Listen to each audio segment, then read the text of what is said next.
We could have halved the number of deaths if we had introduced lockdown earlier.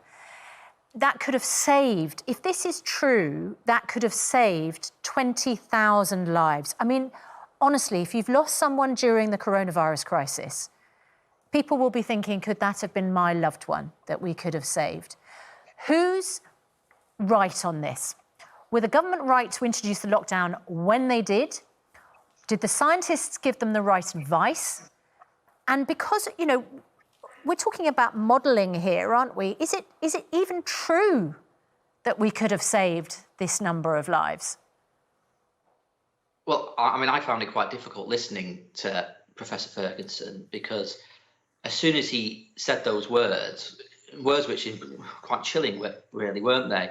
My immediate thought goes to all those people who have lost a loved one to this horrific, deadly virus, who must immediately be thinking, could their loved one, could their mum, their dad, their brother, their sister have survived had we gone into lockdown earlier?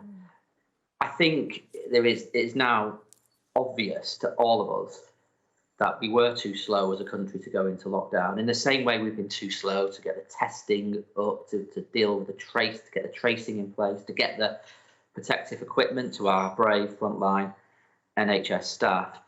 And I've been thinking about that time, and there were a lot of people saying, look what's happening in Italy, look what's happening in Spain.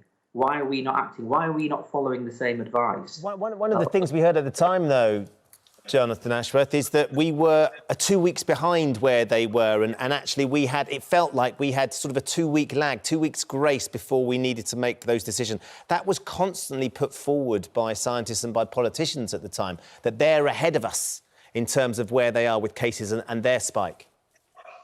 Well, I've just been going through some of my old messages and emails, because I've been in the thick of this as Labour's spokesperson.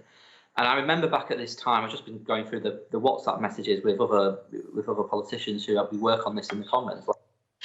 We were saying, why has the Prime Minister said don't go to the pub but not actually told pubs to close? I mean, that was one of the debates at the time. One of the debates at the time was, why are mass events going ahead? Why is the Atletico Madrid-Liverpool game going ahead around this time? Why have we not banned the Cheltenham races? And it just felt like countries in Europe were making decisions. Their leaders, their prime ministers, were showing strong leadership, but we were always behind the coronavirus curve. It's interesting that you say you've been looking through your WhatsApp messages, because I can imagine that as an opposition politician holding the government to account, you are probably examining your own conscience right now, aren't you? Did you do enough? Could you have said publicly earlier, we should lock down right now? And you didn't, did you, a week earlier?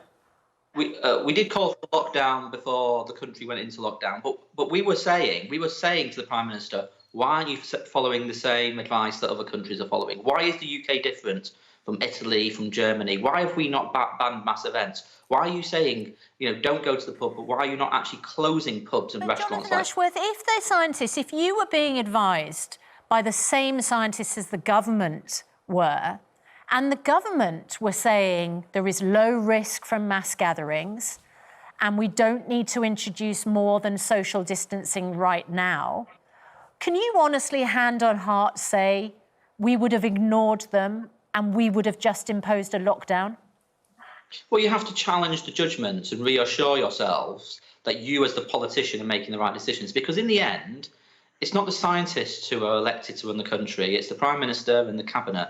And they make the decisions in the end, and they may well have been getting one set of advice from their own scientists. But there were lots of experts, medical experts, epidemiologists, virologists out in the wider community saying the decisions that they were making were wrong. Lots of people who are respected, serious, experienced people in this field saying they were making the wrong decisions on mass gatherings, for example, or on lockdown.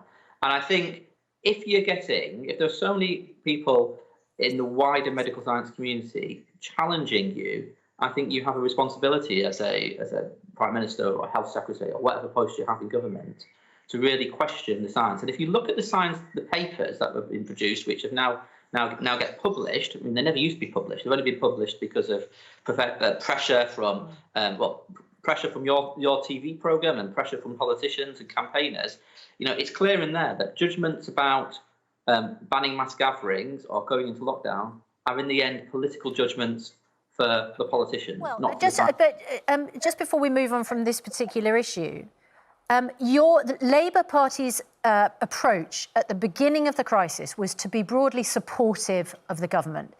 Yesterday, the Prime Minister was asked if he had any regrets. I wonder whether you now regret not saying right at the beginning, more forcefully, go into lockdown. We're not supporting you delaying. We need to lock down now. And then you could have been on the side of Professor Ferguson rather than on the side of the Prime Minister. Well, we did call for a lockdown before this government took us into lockdown, and we did challenge the government on mass gatherings, on pubs and restaurants. So we were asking those questions and challenging government on these issues.